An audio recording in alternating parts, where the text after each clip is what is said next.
On? Is it on? My man, we're on. Welcome everyone. What's happening? Welcome to that AI marketing show. David White here with my main man Hernan Vazquez. Sir, how are you today? I'm doing great. I'm Hmm. mesmerized by the background that we have here. Some good How stuff. how good is it? We should actually charge purely for the background. That's what I That's for think. the background. Yeah, yeah. We should charge by the minute. Yeah, I'm gonna be honest. I could talk about it all day, but what do you say we talk about ads instead? Does that sound more productive? I like ads. We can talk about All ads. right, let's talk about ads. Let's talk specifically. Let's talk about how artificial intelligence is making ads more cool. Now you're the ad guy on this show. I'm okay with ads. I'm in the top two for like people on this call for knowledge around ads, but you're the ads guy. So I'm wondering, knowing how much work you're doing in artificial intelligence and ads right now, how did you go from being a guy who wrote articles on Fiverr for like 40 cents each to having an ad agency? Like how does someone start to get good at ads? And what did that Oh, look like for you? oh, we're starting with that one. All right. So, Yeah, man. yeah. So it was more like $4 a piece. Okay. So, Sorry. mind you.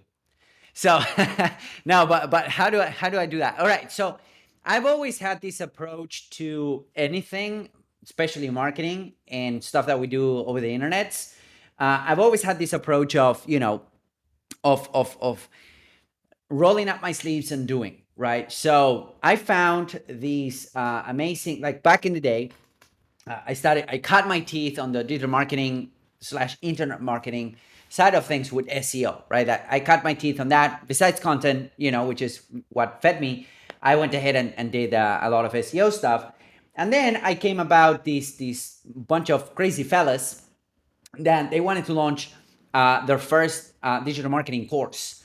In fact, we were all, I would say, agency owners, right? I have my own agency, like one man show agency, and I had it, and I was giving SEO services to other companies, especially in Argentina, where I'm from, South America. I started there, right?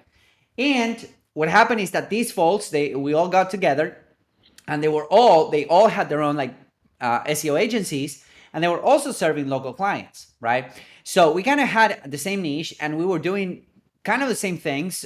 And then we decided, hey, why don't we package this and we sell this as an information product? And that's how our first information product, my first information product that I've ever launched online, was born. It was called IFTTT SEO Academy, right? Because we were teaching people how Catchy to, name. yeah, we were teaching people how to basically rank their properties using IFTTT, which is kind of a Zapier, right? IFTTT stands for if this then that. So we started there. And then we went the JV route. You are the JV guy here. You're good. You had good experiences with JVs and all that. I hadn't, and that kind of left a mark in me because we went the JV route to kind of try to promote a $47 product, and we went to JV Zoo, and we found all of these affiliates and we promoted their products and whatnot. When it was the time to reciprocate, nobody did, right? So that was kind of my first approach to JV, and it wasn't the best. So what we decided to do is like, okay, all of these guys, they're not promoting our stuff. What's the next thing we can do? Okay, we can do SEO. We can start doing, but as we all know, SEO is a long term thing, right? It was a long term thing back then. Now it's a longer term thing. So what we decided to do is, hey, why don't we give this Facebook ads thingy a go? And this was like, I don't know, 10 years ago at this point. And I decided, okay, I raise my hand and say, all right, well, I'll try to figure it out. And I remember that you could get away on Facebook ads with a lot more than you can Yeah. right now. You could get away. It was like the wild wild west when Facebook ads came by, and we were getting something like, I don't know, 10 cents leads, 20 cents leads, right? There weren't a lot of competition. Well, now we're sending people to a guide. It was a guide of recipes for AFTTT, and then that's how we built our list. That's how we started selling our product and whatnot. That's how I kind of started my experience and my journey running Facebook ads. So it was a lot of learn by doing, making mistakes, burning a lot of money and whatnot, and then going on to better and better campaigns and better projects and clients, which in the ads realm, meaning better and better means that you handle more and more budget, right? More and more advertising budget. So I went from maybe a couple $1,000s a month to a couple dozen $1,000s a month. And then I went all the way up to 6 figures a month, and then close to 7 figures a month, and then over 7 figures a month on advertising spend. So that was kind of the path, but it was all learning by doing, documenting, sharing with other cool people, right? And documenting all of the processes so that I could teach other people how to do it. So So here's one of my beliefs around that, or around artificial intelligence, I should say. If you're doing marketing, like content marketing, writing emails, writing a sales page, writing a landing page, any of that sort of stuff, artificial intelligence makes you a better marketer. It doesn't make you good, like you have to be good and then it makes you better. Is the same thing true with advertising? Like if you jumped in now to advertising with artificial intelligence and you didn't have 10 years of background behind you, do you think you would be like, it would make you good, or do you have to be good already? That's a great question. And I think it has to do with understanding how the platforms work, right?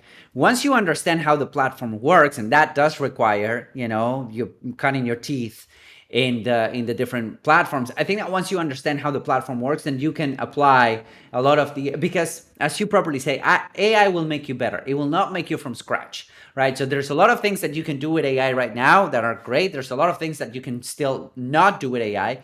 And mind you, before all of this, like AI craziness or whatever, the advertising platforms, they were already applying machine learning to their algorithms, and they were already applying machine learning to a lot of the stuff that we're doing. I would say probably like 5 years ago, So even before ChatGPT was a thing, even before AI was a thing, these platforms were already heavily invested into machine learning so that they could give us advertisers better yield, right, and better results. So I think it has to do with, you need to understand the platform, and you also need to understand the mindset of people that are visiting that platform, right? Like what happens is that, let's say that you're crushing, you have a campaign that's crushing on YouTube ads, and it's crushing, and you want to replicate that, and you say, oh, well, it's crushing on YouTube ads, let's do the same thing on Facebook ads. And generally bombs, it doesn't work, right? Or vice versa. It's like, it's crushing on Facebook ads, let's do the same on Google ads, on TikTok ads. And the reality is that it doesn't work for two main reasons. Number one, it's because people are in different mindsets, right? People go to Google to search for stuff, right? They go to YouTube to be entertained and for also search for stuff. They go to Facebook to connect with family and just, waste a little bit of time. They go to TikTok to be entertained. So you need to meet people where they're at.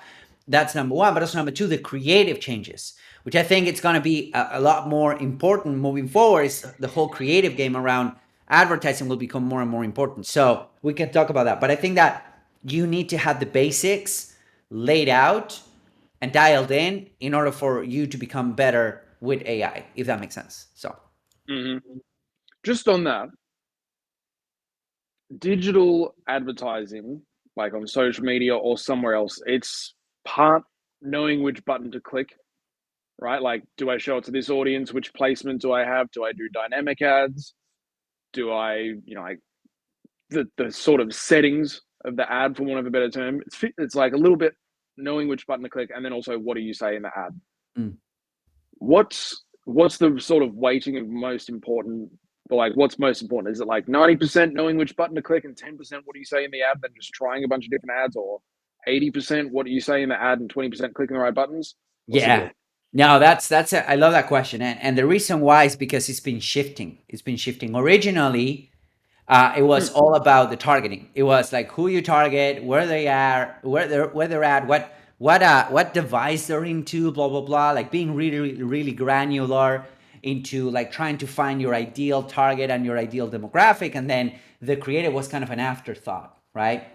And for a while that was good because you have sometimes, like in advertising agencies, you have the media planner and you have the media buyer and you have the media creative, right? The media buyer and the media creative, they operate in different hemisphere of their brains, right? Like the creative is all about trying to come up with better and better angles, more enticing hooks, better graphics, better visuals, like that. And you're operating from a creative perspective. The media planner and the media buyer, though, they are all about that. They're all about targeting, budget, like analysis, data, analytics, right? Like really left brain oriented. And what has been happening, and part of in AI has, and machine learning has a lot to do with it, is that the advertising platforms, they've been slowly taking away the capabilities and the reins of the marketer and the media buyer and the advertiser hands and into their own hands, right? Which I think is a great thing. So, for example, what happens right now when you're targeting a lookalike audience on Facebook, you are not only targeting that audience. You have a little sign on Facebook ads that says, "We might target people outside your lookalike audience when it can improve performance," something like that. I'm paraphrasing, right? So if you give Facebook a lookalike audience, right, of 1%, let's say, of leads or buyers or engagers or whatever, Facebook will go out there and target people outside of that lookalike audience, right? The same happens with, Twitter ads. Twitter ad expansion. Google Ads has the same thing. So they have audience expansion. So what's going on? And then Google with the Performance Max campaigns, and they're taking, the capability and the capacity of targeting a lot. The reason behind it is, I think that they think that they can do a way better job at targeting that we can. And That's I what I was agree going with to that. ask.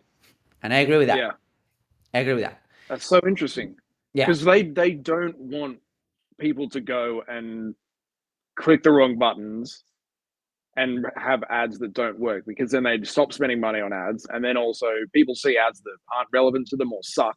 Yeah. So they're like, do you think they've got math and data that says like, hey, if people do broad targeting, we can help them get better results than if they try and do it super narrow themselves, and like we'll just won't let them do it. Do you think that's Right. what's going on? Yeah, so there's a concept called audience liquidity. So the more audience you have, the broader your audience, and the more the algorithms can play with that audience and show ads to different pools of those folks that you're targeting, the better.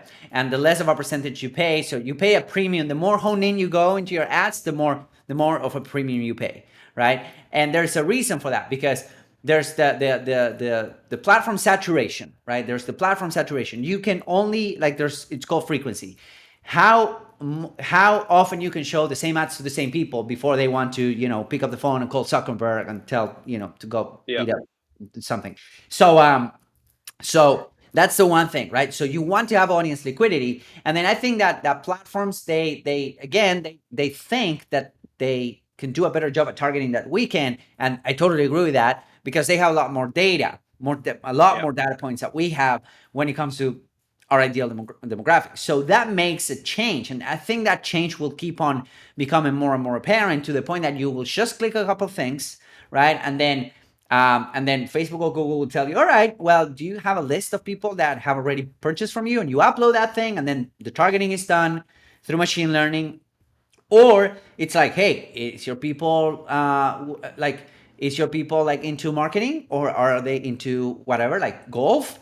And that's it. That's going to be the targeting. And now our job, which is tough for many advertisers to kind of make the jump, will become a creative game, will become a creative thing. And that's where the machine learning, and the different tools that we teach. For example, we have a class, it's called the AI Ads Machine. And I show them how to, we show people how to create all of their ads and whatnot. But the creative aspect of things is something that the machine cannot really do, as far as, or at least right now. And that's where we are kind of going in terms of what we need to be good at to be good advertisers. It's not that much the targeting, right? Because again, they can do a way better job than we can. The more data you have in your pixels, the better your targeting becomes. So you can target everyone, in your country, and it will do well. Like, it will actually literally do well if you use less targeting. But your creatives, they need to be really good.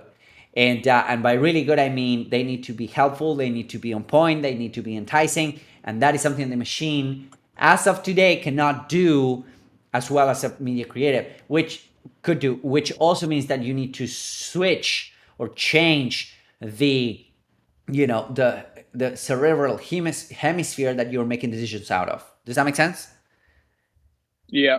So if I'm hearing you right, you're saying artificial intelligence is already a big part of advertising on the Facebooks or the Googles or the Tickety Talks or what have you. basically they've figured out, like, leave it to us. We will do a better job of finding you customers and leads than you could do by trying to mess around and click buttons yourself.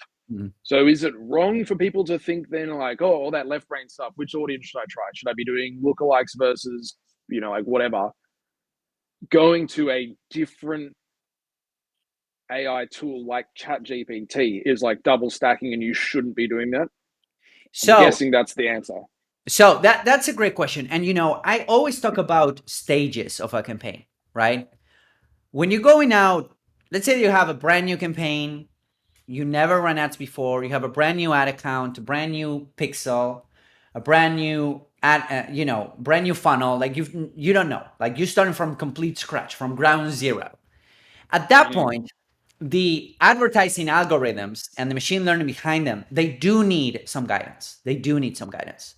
And you want to make sure that you're feeding that information back through Pixel, through third-party tracking, and through some other stuff. You feeding that information back to the algorithms and to the pixels as accurately as possible, so that you can actually track a lead, a sell, a click, and whatnot, right? What's going to happen is that originally these algorithms, they do need some guidance. So that's where you go to ChatGPT and you ask ChatGPT to come up with the best audiences, the best creatives. You ask AI tools to come up with it.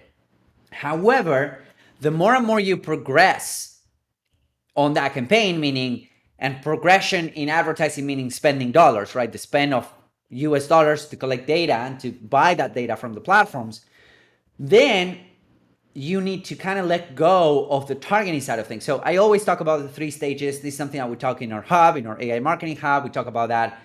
We talk about in the AI ads machine. It's like, and you want to kind of graduate from each stage, right? Because it becomes more fun or more scalable the more you progress through the stages. So stage 1 is ground zero, where you need to point the algorithm in the right direction. It's like, okay, I want to target people that are making X amount of money, they live in these zip codes, and they're into growing tomatoes. Mm-hmm. Great. So you do that, and your creatives, they of course you need to have creatives that are dog whistling those people, right? Hey, if you want to grow tomatoes, you want to grow bigger tomatoes, click here, right? And your offer, it needs to be congruent with what you're saying. So that's stage 1. After you start collecting data, after you start collecting clicks, leads, engagers, because that's a byproduct of running ads, is that people will click on your ads, they will comment on your ads, they will share your ads, right? Depending on the social platform. So as you start going that way and you start going that route, you will notice that your results should get better. Initially, the worst possible results that you could ever have in a campaign are, generally speaking, in your early stages, right? Because Mm-hmm. you're shooting in the dark. But then as you start like honing in, and as you start getting clicks and leads and whatnot, then you move into the next stage, which is the lookalike targeting, right? So you graduate from interest targeting, and then you kind of let go, because if you start with audiences that are like 20,000, 50,000, 100,000 people, then lookalike audiences, the minimum on Facebook, are a couple million, right? Mm-hmm. So you want to go that route. And then once you get, let's say, 1,000 buyers or 1,000 leads or something like that, then you can target everyone. Then you can forget all about the targeting game, and your game becomes a creative game. Does that make sense? So that's where you use ChatGPT or AI tools to come up with new angles. Because that's the thing. It's like, I think you said this once, which is like, marketing is a lot about saying the same things and selling the same things over and over again from different perspectives. That's when you use AI tools like ChatGPT, because you still need to come up with new angles. You still need to come up with new creatives, Yeah. right? Because it's the same people that are seeing your offer over and over and over again, right? Targeting is done. You cannot target anyone else. It's always the same audiences. So that's where you go into the creative game, and that's where you go back and use ChatGPT or similar tools to come up with new angles and to come up with new angles for your creatives. So you've been doing advertising for 10 years. ChatGPT came out November last year or whatever. Bard came out around the same time. There's another one that I forgot the name of. Who cares? What was it that you saw about artificial intelligence that made you think I can use this in my ads? It wasn't initially. Let me tell you that. It wasn't initially. It was I initially I didn't understand ChatGPT. I didn't. I was like, okay, well, this is crap. I felt like like an old grumpy guy, like I was like typing stuff in and I'm like, nah, I would rather do it myself. This is bad Yeah. copy. But then I kind of understood how it worked. I kind of understood how it worked in terms of how to actually train the model. And this was probably at the beginning of this year, to be honest. I have some of my friends that were raving about ChatGPT, and I'm like, this is stupid. Like, why would you use this? Like, if I could Hmm. write better ads in less time. So, anyways, but then I started listening to podcasts and whatnot. And then at the beginning of the year, I was like, hey, let's give it another shot. Let's give it, let's try to train the model, whatever that is. I didn't understand what the training model was. But then once it clicked in my head what training the model was, then I'm like, okay, well, now we're onto something. And something that kind of, light, something that kind of made me rethink the whole strategy was, a couple months ago when I grabbed, I remember the first time I wrote $1 million ad for somebody, right? It was Dan Henry. So I wrote this ad, this super long form ad, long form copy, 2,500 words. It was an essay, and we run it and it crushed. So I'm like, hey, I'm onto something here. I want to distill these elements, and I created a framework, right? That then we use over and over again and still crush. But then I'm like, hey, can I put this into ChatGPT and let ChatGPT do the whole thing for me? Because you still need to write the whole thing, and writing is hard, So I'm like, can ChatGPT do it for me? And ChatGPT did a decently good job. And then I need to edit, but I went from a couple days to a couple of hours to a couple of minutes, And that's where I'm like, okay, well, this now that we're going into a creative, really creative, prolific era, or that it needs to be prolific if we want to stay afloat, then this is how you use it to actually, make a dent in your advertising. Does that make sense? It does. So my thinking is ChatGPT is not there to write an email or an ad or a sales page for you. It is a tool to help you write it faster and better than you could yourself. Mhm. And you have to be involved in the process. Like, I think it's wrong to assume that the robot can just be given some kind of magical instruction and then expect that there's a way that you can get it to spit something out, and you look at it once and you go, yeah, let's run that. Mm. Is it the same with ads? Like, it's an involved kind of team effort, or have you figured out how to get the robot to kind of like do that for you? It's very much the same. It's very much the same. I think that, as much as we're using all of these AI tools for emails, landing pages, whatever, sales scripts, SOPs. Like I've gotten to create some sales scripts for my sales team and whatnot. But I think it's a team effort. You still need the eye of the human being. We actually did a little bit of a fun experiment in the Learn Marketing AI community and the AI ads machine, course. Is that okay? I ran my own copy against ChatGPT copy. I didn't edit it as it came out of the tool. I just ran it. It did a pretty good job. Actually, the cost per lead was good, but my cost per lead was better. And of course, because it's running at a disadvantage, it's not a fair assessment. I'm like, okay, I'm gonna write this copy and then I'm gonna use ChatGPT running side by side and whatnot. But I think that it does require some editing. It's like a junior copywriter still. Like, it needs some editing, it needs some guidance. It can still it can still get you 90% there, but then you need to do some editing and whatnot, especially since when you understand what people in the platform wants. So. Hmm. Well, the more that you think about and learn about ChatGPT as well, it was trained on, like, in September of 2021. It was Mhm. trained on this huge amount of information. It was like all these pages and blogs and ads and pieces of marketing, like emails and sales pages and landing pages and stuff that it was trained on. And if you really think about what that means, most marketing is actually pretty shit. A lot of ads that get written are pretty shit. So it's getting trained on content that is not like A plus. It's just like they kind of went, let's just get everything in there and then build the thing on top of this, rather than like, what's the highest quality data that we can get in there. So if Yeah. you think about it from that kind of a perspective, that does not to say that ChatGPT or whatever is bad, but it's just been trained on stuff that, if you're good at marketing, isn't as high quality as what you know. Yeah. No, and I agree with that. And there's only like one David Ogilvy, right? Which is there in the back of Yeah, my wall. You guys cannot see it, but and so there's only like I can see. one.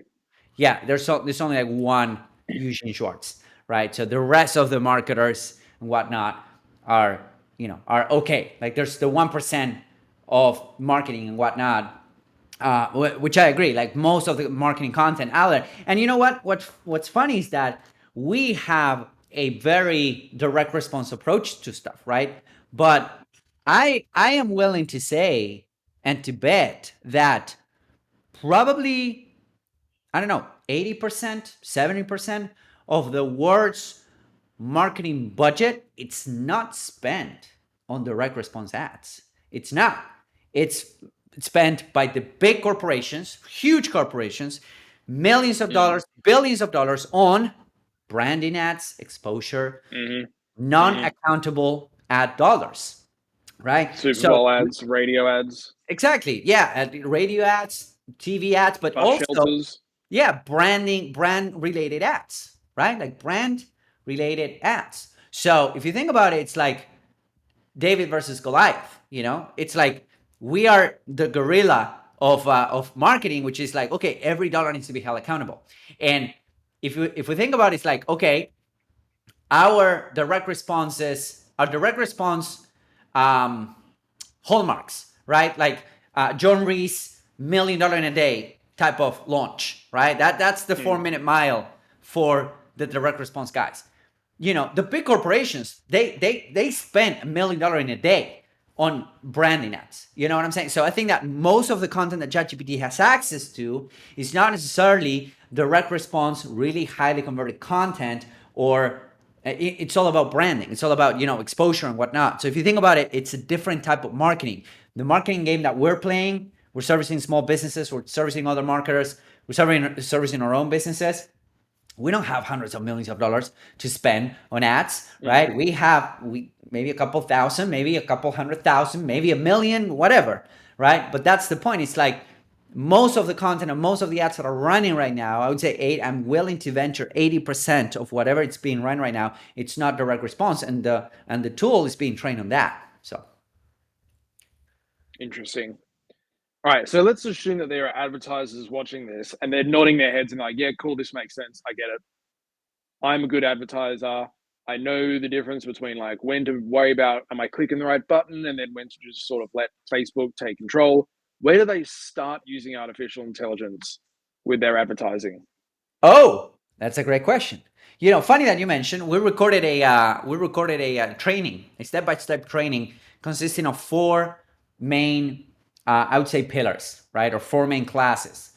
First class was all about creating your ads and creating your assets with AI, with ChatGPT and some other tools, right? So after the first class, we ended up with a really solid group of ads that we could run on Facebook and some other platforms. And that process also take you to create really solid copy for your other marketing needs, right? But that's like a byproduct, an added bonus or an added benefit. So that was class number 1. Class number 2 was all about how to launch these ads in the actual platform. And I went through 2 different things. I went through the actual like quote unquote manual process that we still like to use, and I showed how to use some AI tools to launch the ads. Number 3 was all about pruning and optimizing campaigns, right? And I showed like how to prune, what to optimize, what we're looking for, how to set up our dashboard, all of that good stuff. And then number 4, which is what's my favorite, the thing that I have the more fun with, it's scaling, all about scaling.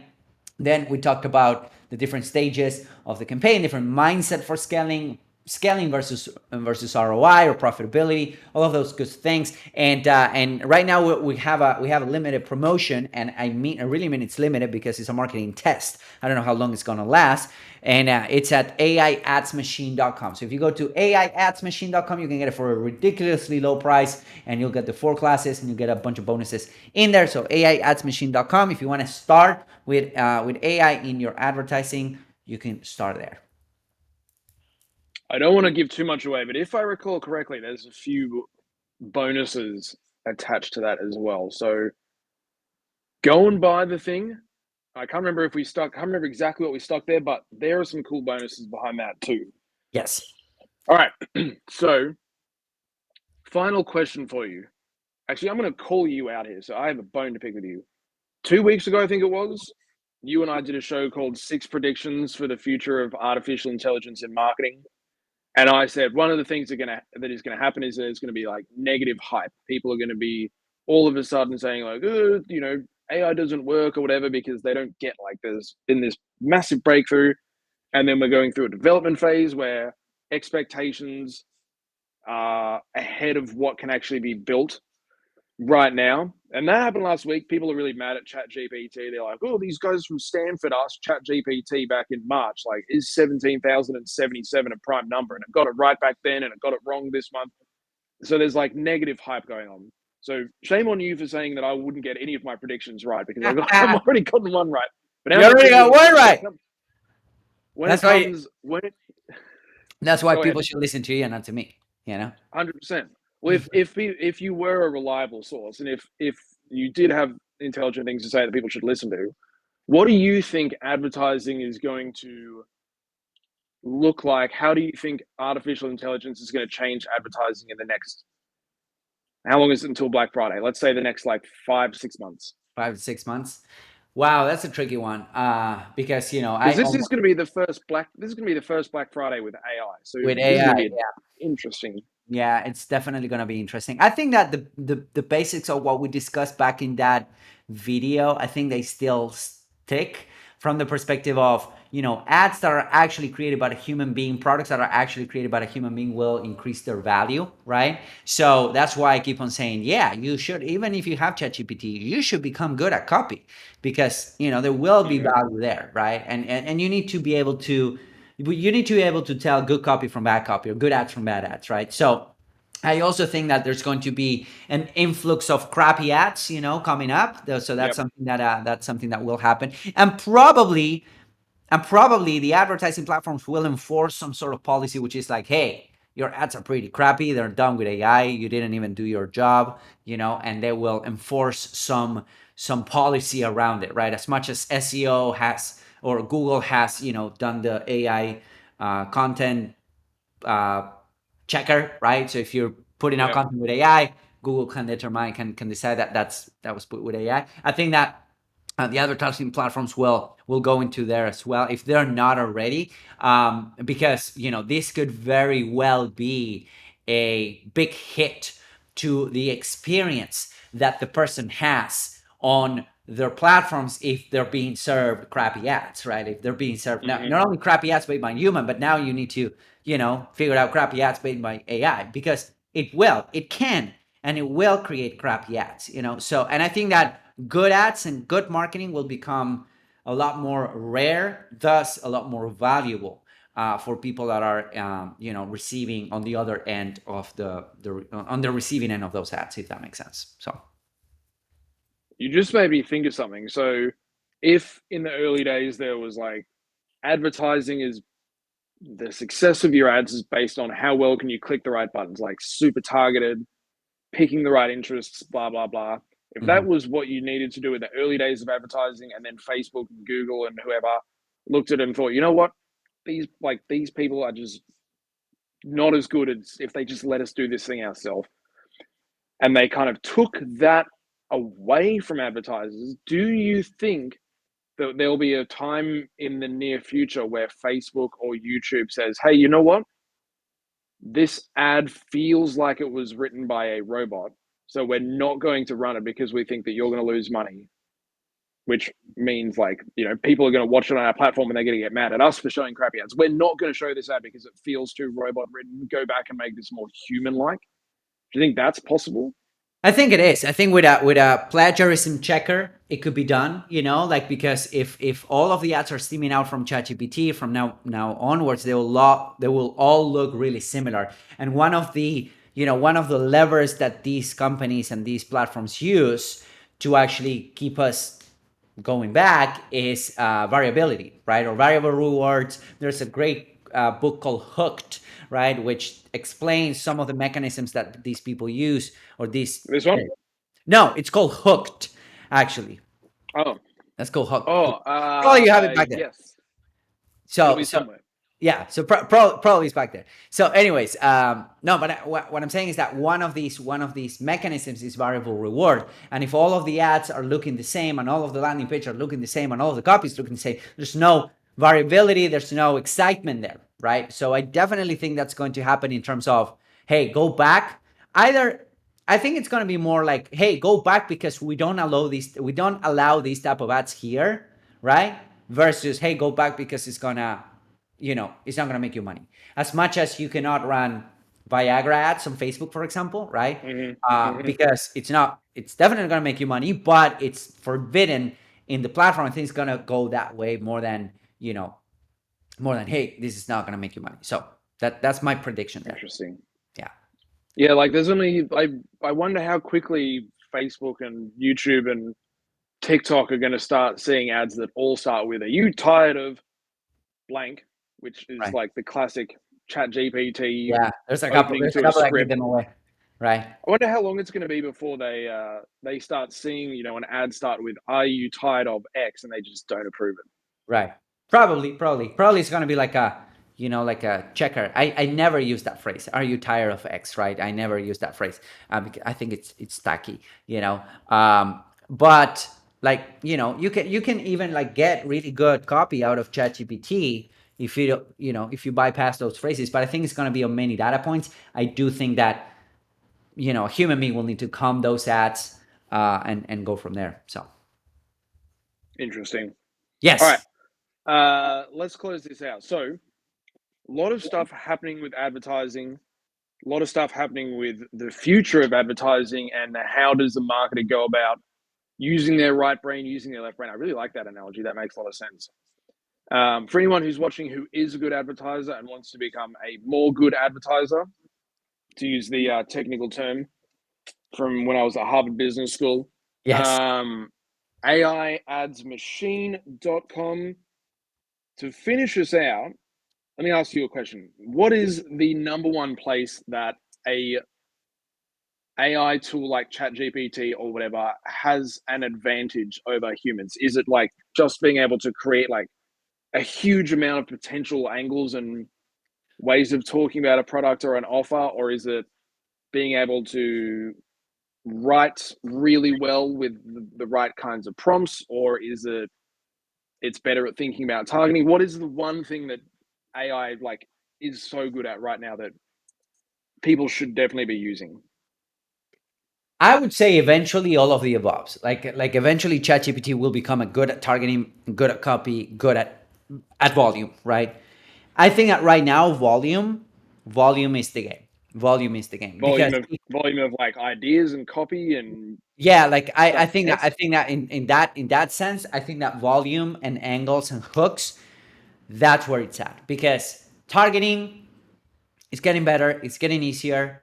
Writing good, really good copy, you still need to kind of, massage it a little bit. But coming up with angles, dude, that's the thing. I think that you made when we did the workshop, the ChatGPT workshop, you talked about Gibson, right? Like how to play guitar. And then Yeah, ChatGPT came with angles that I wouldn't have think about, right? So that I think that if anything, you want to be testing hooks and angles, and you want to be using ChatGPT to come up with those hooks and angles, because if you need 50 new ad ideas variations per month, that could be maddening, right? But ChatGPT yeah, can make it work. So interesting. Love yeah. it. All right. Well, thank you for sharing your insight today, sir. AIadsmachine.com. I don't remember the price exactly, but we're charging. I just remember looking at it and thinking that's ludicrously low. Hernan's going to send us out of business. So if you want a ticket to that workshop, that's where you can go to get it. We are at learnmarketingai.com as well. Yeah, thank you for sharing today, sir. It's been my pleasure. Thank you for asking those amazing questions. All right. Have a All good right. week, everyone.